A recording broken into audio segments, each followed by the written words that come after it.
tous, bienvenue à l'hôpital de la mécanique. Donc aujourd'hui on va redémarrer le camping-car pour voir s'il n'y a pas de fuite d'huile ou s'il n'y a pas un joint de culasse à faire. Donc voilà, aujourd'hui, démarrage du camping-car. Allez, on se retrouve tout de suite.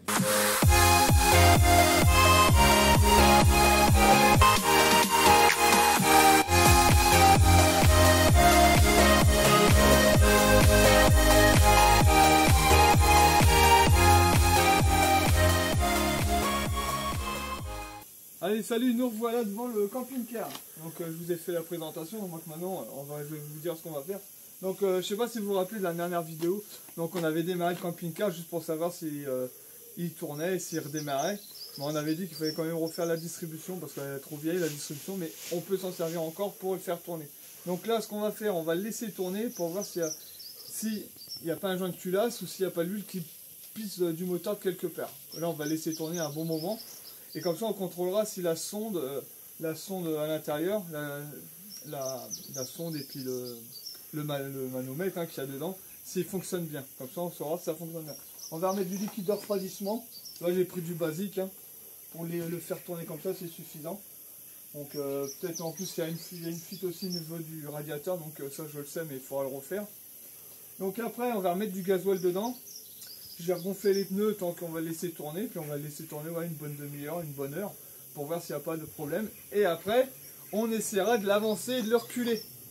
Parce qu'il faut que je le ravance, il faut que je recule pour reculer le Ford, parce que là le Ford on va bientôt le démonter pour récupérer toutes les pièces de l'intérieur. Donc c'est pour ça que là on va tout faire en même temps, comme ça, après je pourrai reculer le Ford, et celui-là il sera un peu plus haut, on le laissera là-haut, tant que je démonte le Ford, et après on s'occupera de celui-là, comme ça je pourrai sortir le moteur et tout après. Pour bien nettoyer la partie moteur et tout. Nettoyer le moteur, nettoyer la boîte, faire l'embrayage, tout faire et tout faire aussi au niveau du train avant. On va tout refaire à neuf. Et c'est pour ça qu'on commence, on procède doucement. Déjà pour voir s'il n'y a pas de fuite d'huile au niveau du moteur ou s'il n'y a pas un joint de culasse. Il y a un joint de culasse, il faudra tout démonter. Donc là on va faire le remplissage de liquide de refroidissement. Donc le liquide de refroidissement se trouve ici. Hop. Après le bouchon, on voit bien que le joint il est mort et je pense déjà ça sera à changer aussi. Mais déjà pour le faire démarrer, ça va être bien. Donc après c'est du basique, il faudra rajouter un peu d'eau pour le diluer. Mais moi je vais le faire directement. Je vais le mettre directement, ça va se diluer tout seul.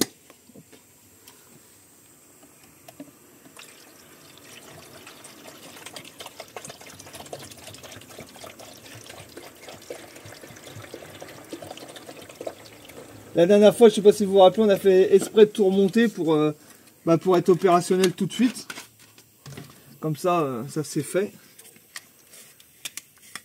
Et ça c'est pareil, je le démonterai, je le nettoierai proprement. Ou je le changerai parce que peut-être qu'on ne retrouvera peut-être pas le bouchon à part. Hop. Et après, une fois qu'on a fait le plein, il ne faut pas oublier de purger le système aussi. Là, j'ai vu qu'il n'y a qu'une purge dessus. Et je ne sais pas si vous vous rappelez aussi, on contrôlera aussi au niveau de la clé que j'avais fait un truc parce que ça allait pas. Je reviens, je vais chercher de l'eau. Allez, maintenant on met de l'eau dedans.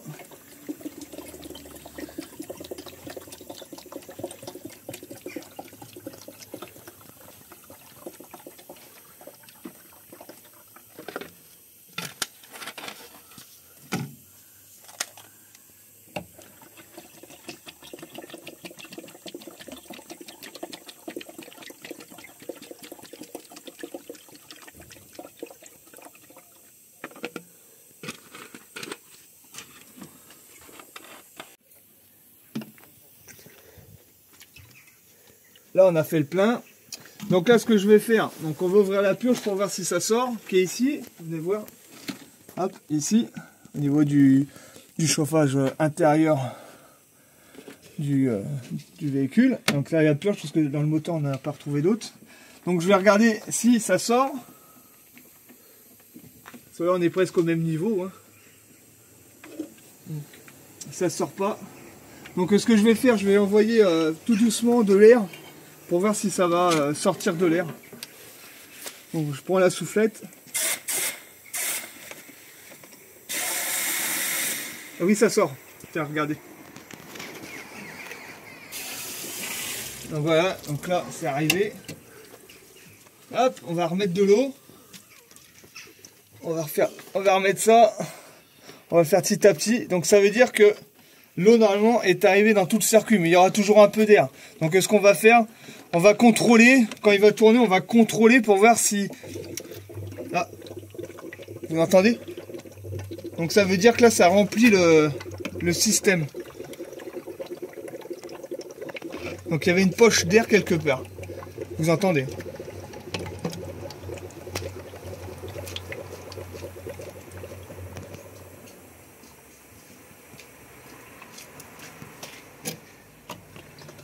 Donc ça c'est important d'entendre le... Après il y a des machines qui existent hein, qui aspirent le vide. Donc on dit aspirer le vide. Ils aspirent toute l'air et après ça fait le vide dedans. Après on a juste à mettre dans un bidon du liquide de refroidissement et ça remplit le truc direct. Et après il n'y a plus normalement, il n'y a plus d'air dans le système et il y a plus ça remplit tout le système de liquide.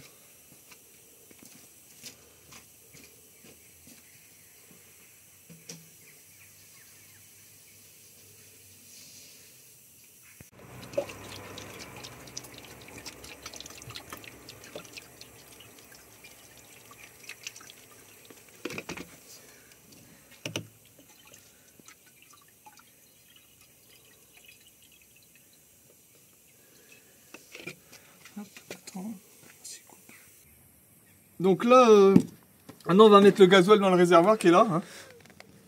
Donc j'ai mis 10 litres. Hein. Je pense que 10 litres hein, pour faire tourner le véhicule, ça va être suffisant. Parce que j'ai jamais mis de gasoil dedans. Le bouchon on dirait qu'il est un peu à la rue. Ah non, ah d'accord. Le vieux bouchon là, du Vico là. Ouf.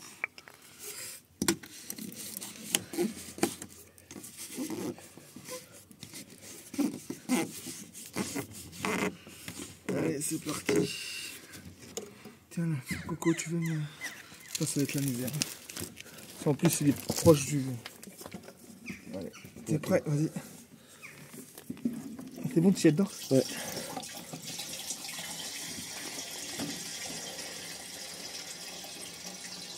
C'est pas évident, parce que là, on est vachement près du mur. C'est pas grave.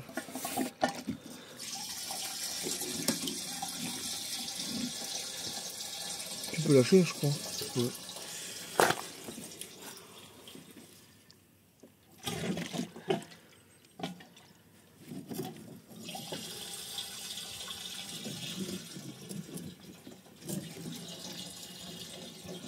Ouais, 10 litres de gasoil, c'est bon pour faire ce qu'on a à faire.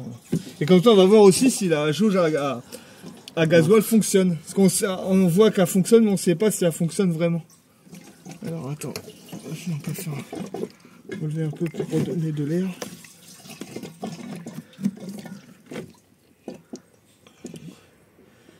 Elle a l'air vraiment pas bien.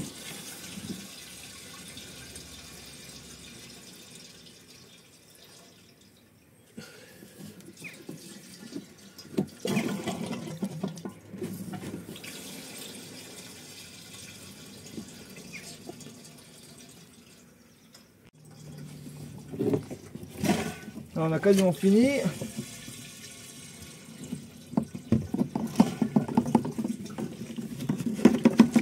Et on a fini de faire le plein. Hop. On va le faire le plein, on va mettre 10 litres. Hein. Donc là maintenant ce qu'on va faire, je vais aller démonter la batterie du trafic. Et on va mettre la batterie du trafic et après on le démarre. Et comme ça le temps qu'on le démarre, donc on va contrôler que déjà que le liquide il fasse bien le tour. Le tour de toute façon avec la pompe à eau. Donc ça va faire déjà à peu près le tour. S'il manque de l'eau, je remettrai de l'eau dedans. Et après, après on laissera tourner, on gonflera les pneus. Une fois que ça chauffe, on contrôlera à l'intérieur pour voir si les sons fonctionnent bien. Et les manos aussi. Allez, c'est parti.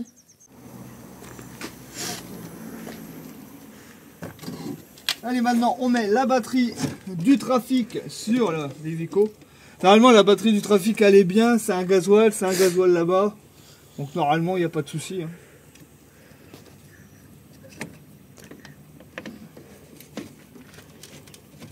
comme c'est juste pour essayer, bah, on vise quand même. Faut quand même les serrer, hein, mais que ça fasse contact, que ça bouge plus. C'est bon. Le moins, surtout bien faire attention hein, quand vous mettez les cosses. Voilà, je ne veux pas vous apprendre à mettre une batterie quand même, vous savez. Hein. Là, ça bouge plus. Donc là, je vais mettre le contact. Je vais retirer. Je sais pas si on l'avait fermé ou pas. Bon, on va regarder, on reverra bien. Ici, c'est le coupe-circuit de tout le camping-car. Donc là, moi je sais plus si j'avais fermé ou pas. Donc mais moi ça je vais le changer, je le couperai, j'en mettrai un neuf. Donc voilà, là maintenant on va aller à l'intérieur. On va regarder si le contact qui se met et tout. Donc voilà. Donc là on est à l'intérieur, on va mettre le contact pour voir si c'est bien mis. Et comme ça on va regarder si la jauge à essence ça monte. Bah ça va pas monter comme il est froid. Donc là on va mettre le contact, on va voir si c'est bon. Ah bah non, je l'avais pas éteint. Et vous vous rappelez, j'avais mis du dégrippant, vous avez vu, il reste en position pour le moment. Maintenant on va essayer de mettre le contact pour voir si ça redémarre. Ah si, la jauge à essence ça fonctionne. Alors, regardez. Hop. Regardez, là va se monter. Donc ça veut dire que ça fonctionne. On a un peu plus que mon acte d'idite. Hein. Donc là on va essayer de le redémarrer.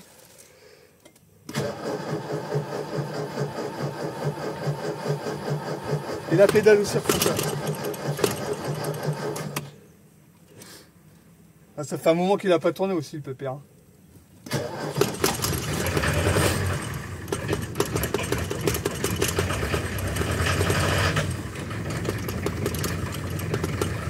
Bah ça fonctionne, on arrive à le lâcher. Donc là on va laisser tourner pour voir s'il n'y a pas de fuite d'huile. Pour le moment, là comme on disait la dernière fois, il y a le voyant là de batterie. Parce que l'alternateur il ne fonctionne pas, ça on avait contrôlé la dernière fois. Donc c'est normal. Mais je laisse brancher la batterie pour que ça fasse un circuit fermé. Et de toute façon l'alternateur il ne fonctionne pas, il est mort. Donc voilà. Donc ça a bien démarré. La pédale elle revient bien parce que la dernière fois elle ne revenait pas. Donc voilà. Maintenant on va se mettre devant pour voir si l'eau elle a commencé déjà à faire son tour. Bon. Ici là. Ah, regardez. C'est un vieux gasoil. Bon. Vous voyez bien que ça fait le tour. Donc normalement c'est pas bouché. Donc on va se faire ça, on va laisser ça comme ça pour le moment. On va regarder là si ça coule quand même. Normalement ça devrait. Mais il faut que ça monte aussi en pression aussi. Donc on va laisser comme ça pour le moment. Vous avez vu qu'on est un peu plus que le haut, ça il faut toujours faire un peu plus. Et pour le moment on va laisser comme ça. Comme ça on va voir si ça monte. Là ce qu'on va faire, on va gonfler les pneus pour être bien pour le reculer si ça fonctionne. Là ce que je vais faire, c'est juste pour constater, pour voir s'il y a de la pression qui passe. Je mets mon doigt dedans, il est froid, hein. Mettez pas ça quand c'est chaud, c'est 90 degrés ou 80 degrés. Il y a bien une petite pression qui se dégage. Regardez, là vous voyez le truc là. Vous voyez, il y a un petit jet. Ça. Ah ouais, vous voyez le petit jet là. Donc c'est de la pression, c'est que le système fait bien son boulot. C'est que la pompe à eau elle est pas morte. Donc voilà. Donc on va laisser un peu ouvert comme ça. Et après je le referme. Et là on va faire la pression des pneus. Donc là la ferme Coco va faire la pression des pneus de partout. Parce qu'à l'arrière on est dégonflé, donc comme ça va être bien. Combien de temps? Oh mais 2 bar 5 c'est suffisant. Hein. Il n'y a pas besoin de plus, il reste là, hein. Il va pas tourner sur la route. Hein. Bah il fume toujours autant. Hein.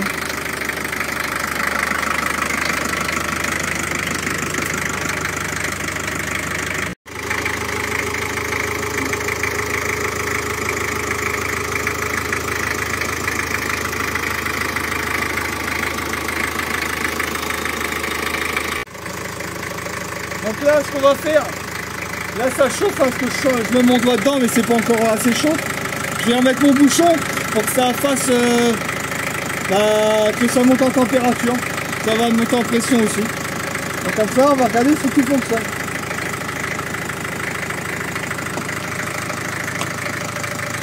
Voilà. Et ce qui est bien, c'est qu'au moins là j'ai pu voir si en laissant la clé en route, ça fonctionnait. Et là, la clé elle reste bien quand le moteur il fonctionne. Parce qu'avant, il fallait, dès qu'on lâchait la clé, ça se fermait. Donc là maintenant ça reste en route. Là c'est mieux. Donc ça c'est le truc qu'on n'avait pas essayé. Donc ça on a essayé, c'est bon. Maintenant on va encore attendre que ça chauffe un peu. Le bocal il commence à être chaud. On va regarder si le mano à l'intérieur se met en route. Donc là une petite mise au point au niveau du tableau de bord. J'ai bien l'aiguille du compteur qui fonctionne pour voir la température. Là on est à plus de 40 degrés là. La jauge à gasoil qui fonctionne. Mais après le reste, le petit klaxon hein, qui fonctionne bien. Donc on a le clébard qui se met à aboyer. Donc voilà, ça fonctionne aussi, on avait essayé. Et là ce qu'on va faire, je vais baisser le capot. Et on va faire déjà la marche arrière. Pour voir s'il avance. Et après on fera une marche avant. Oui, marche arrière, marche avant. Oui, mais t'as dit marche arrière s'il avance. Oui, bah, s'il recule, oui. Merci la fermier Coco. Donc on va essayer de faire une marche arrière pour voir s'il recule. Et après on fera aussi une marche avant pour voir s'il avance. Et comme ça on saura, comme ça que la boîte à vitesse ne déconne pas. Donc là, on n'a pas mis le frein à main. Hein. Moi ce que je vais faire, je vais essayer de voir s'il freine quand même le frein à main parce que à l'avant, regardez, c'est là. Il n'y a pas de frein, il n'y a rien. Ah si, en pompant ça vient, mais on va pas utiliser, on va essayer d'utiliser plus ce frein à main. Donc là je vais fermer le capot.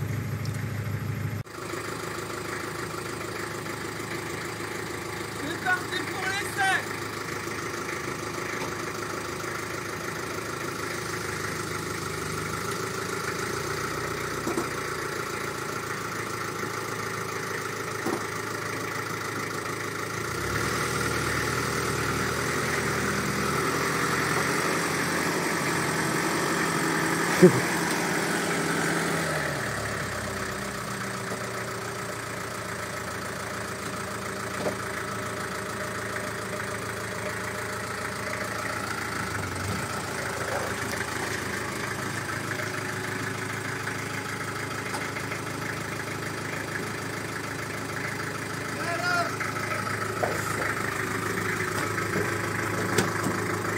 Bah, attends, tu filmes toujours? Oui, oui, oui. Bah, essai concluant, vous avez vu, ça avance, regardez. Hein? À l'intérieur. Donc là, on met la première. Voilà. Donc là, pour mettre la marche arrière, c'est on a cherché. On lève le levier. Et là, c'est mis.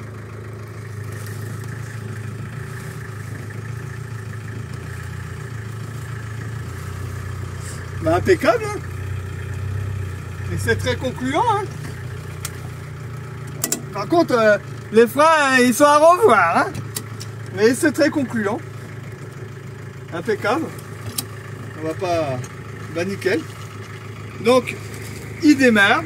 Impeccable. La clé reste bien. Le mano... Le manomètre... Comment on appelle ça? Température, le manomètre de température. Ouais, voilà, le manomètre où des fois je perds mes mots. Fonctionne. La jauge à essence fonctionne. Ah bah jauge de température alors. Oui, la température, ouais. Le truc de température fonctionne. Voilà, merci à fermer Coco. Il avance, il recule. Bah après, il faut refaire les freins. Mais l'essai, il est très concluant, donc voilà. Donc on va laisser encore tourner. On va voir si on n'a pas de problème. Il accélère bien. Donc peut-être encore un petit coup de dégrippant. Petit dégrippant et puis voilà. Hein. Bah, allez, bah on se revoit tout de suite. Hein. Donc voilà, là ça fait à peu près entre 1h30 et 2 heures qu'il tourne.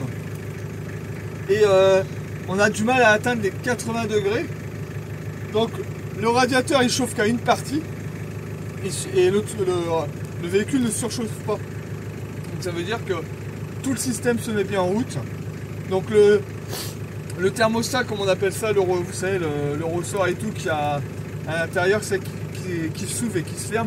Il s'ouvre bien parce que le radiateur il commence à chauffer. Mais déjà depuis 1h30 à 2 heures, le véhicule ne surchauffe pas. Donc il n'y a pas de surchauffe sur le véhicule. Bah, après on roule pas non plus. Mais déjà, rien que sur place, un véhicule qui surchauffe, on le voit direct. Là, le véhicule ne surchauffe pas. Donc là, c'est nickel. Donc là, ce qui reste à faire sur celui-là, c'est de sortir le moteur, de nettoyer toute la partie moteur, de nettoyer le moteur à l'extérieur. Déjà, il n'y a pas non plus de fuite d'huile. Mais après, on voit qu'il y a des taches d'huile quand il roulait avant avec. Donc il faudra quand même remédier à certains endroits. Mais je pense pas que c'est des grosses fuites d'huile. Parce que sinon, on aurait vu direct. Donc c'est bon. Par contre, on a vu au niveau du câble de l'embrayage, en dessous, qu'il y avait une petite fuite d'huile de boîte. Mais ça, c'est à remettre un joint. Ça, c'est pas le problème. Mais sinon, le véhicule fonctionne. Il fait bien sa marche arrière, sa marche avant. Donc c'est tout ce que je voulais savoir. Donc la boîte n'est pas morte, donc impeccable. Donc maintenant il n'y a plus qu'à s'avancer dans la mécanique. Donc voilà. Donc là ce qu'on va faire, nous on va le reculer. On va le reculer jusqu'à où on veut. Comme ça plus tard on reculera le Ford. Et le Ford on pourra commencer à le désosser. Et une fois que le Ford il est désossé, direction la ferraille. Celui-là on ne pourra rien faire parce qu'il est trop rouillé partout. Celui-là il a quand même moins de rouille à part la carrosserie, mais ça se répare. Donc voilà, donc c'est ça la partie. Donc là on va le reculer et je vous reprends tout de suite après. Bah allez, à tout de suite. Donc voilà, là on a reculé le camping-car pour pouvoir reculer l'autre camping-car pour pouvoir le désosser. Donc il surchauffe pas de fuite d'huile, pas l'impression d'avoir un joint de culasse parce qu'il n'y a pas d'huile dans le liquide de refroidissement.